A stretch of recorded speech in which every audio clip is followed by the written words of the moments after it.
to a lot of industry, how do you speed up your learning curve? And my second question is, how do you minimize the environment of politics in your company? Because sometimes politics runs in your company, people get bullied. And as a CEO, what's your actions? Good question. Okay, for question number one.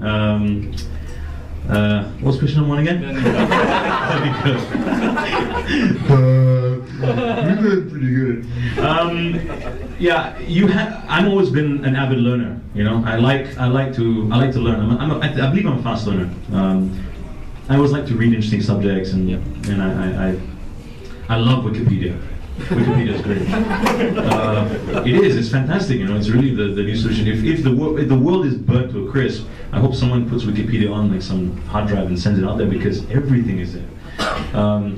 So that's difficult to answer, to be honest, for the very first question, because a learning curve, everyone learns at different rates with different understanding. The best thing to do is to actually do it. Make your mistakes. I always believe you learn the best from your mistakes. And the motto here is, I suppose, dare to fail. Dare to fail. Because if you dare to fail, you've got, you know, it's almost like you've got nothing to lose. Yeah? If you dare to fail, you're willing to be an entrepreneur. Entrepreneurs all dare to fail. Yeah?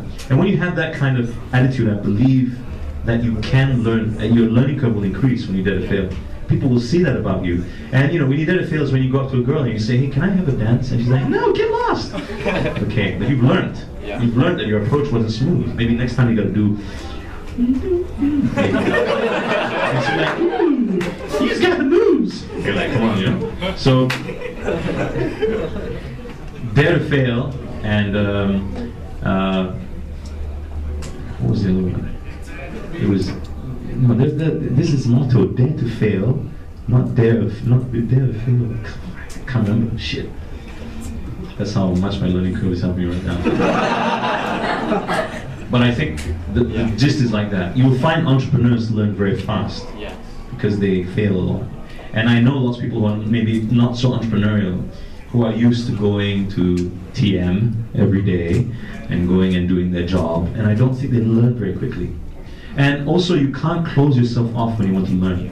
You need to listen to everybody. Everybody. I mean, I would talk to a security guard and learn stuff. You know, I always go to, you know, I'll go to some guy who's like a waiter or whatever. I say, hey, what are you using? Do you talk? Do you talk? I'm like, okay, but ada DJ, ada Maxis, ada TikTok. Shit, man. Why you don't use TikTok only?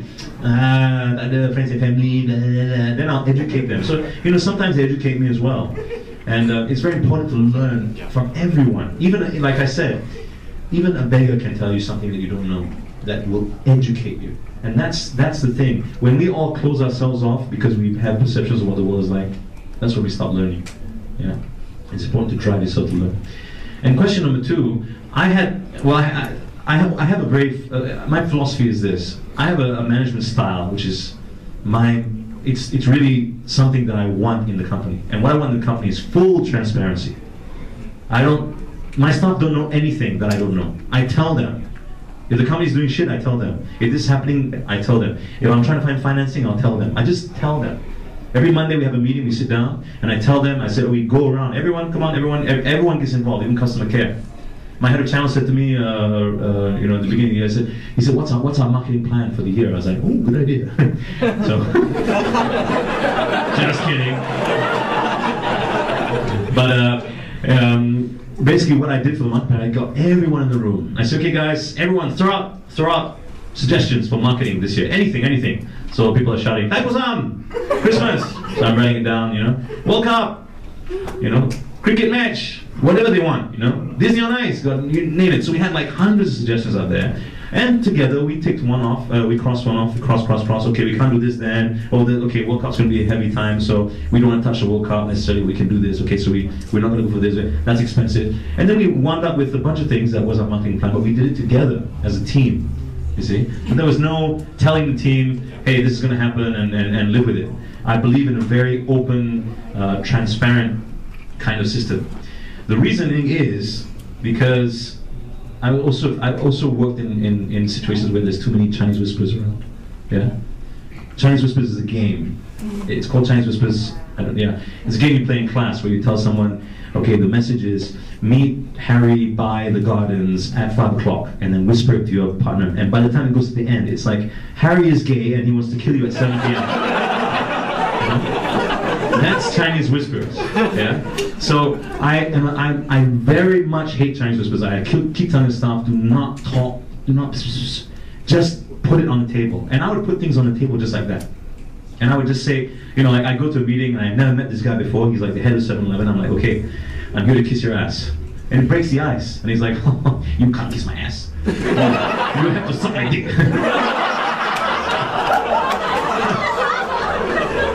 But it breaks the ice, you know. So it's very important. Communication is very important. When you work in silos, that's when you're in trouble.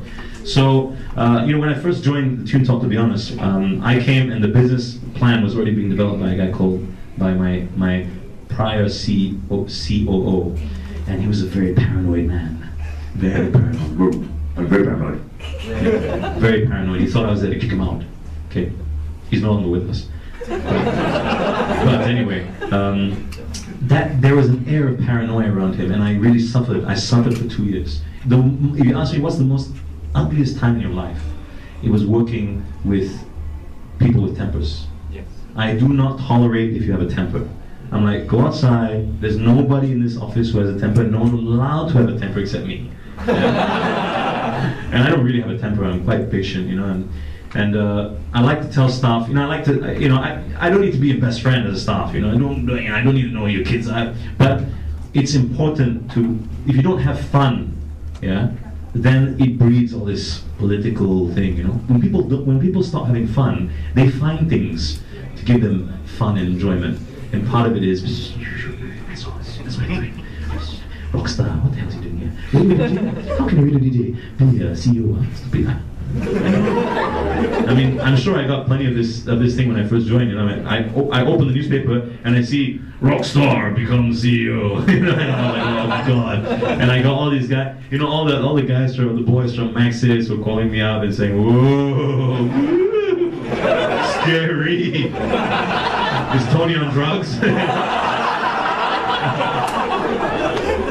So yeah, maybe I'm still an outsider, so to speak, you know. But you know, when it comes down to doing business, you know, I think you just be yourself and you try to do the best you can. You're not going to please everyone, that's for sure. You try to be cool about things, and you try to be approachable. Because you know, my staff come to me sometimes and say, you know, I've had it. They've come to me and said, you know, I think you should have made a decision in there rather than ask everybody what they thought. Because maybe I'm like, okay, fair enough, that's good. Maybe I should have made a decision. So I call another meeting, okay, this is my decision. And I look at it and they're like, you don't like it, right? You know? I'm the type of person, I like to make my staff make the decision. Even though I've already made it, I will argue with them and say, what do you think? What do you think? The dealer says he doesn't like it. Your wife doesn't call you because she hears this ad, this 10-second commercial, and you know, we're getting feedback from customers saying they don't like it. So what do you guys want to do? I'm not the type of person who will say, okay, I want to cancel this. Do it now. Unless I'm really know that it's like, you know, I need to do it without my team. But I would rather the team say, okay, I think it empowers them. It makes them feel that they are making the decision.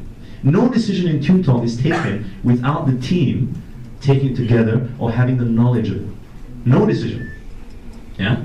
And that's important to them because it empowers them. So if you're running little businesses or companies, whatever, it's important to have a meeting every now and then just to talk shit. Just to talk and say, this is what's happening in the business, what do you guys think? Okay, what's your opinion? Even though you don't take their opinion, you ask their opinion. Because some will vote. Sometimes I do a show of hands.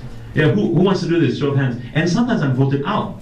Like I'm championing, no, we can't do this long term. But I also sometimes have to realize that maybe these guys have 10 years experience in the telco business compared to my 2.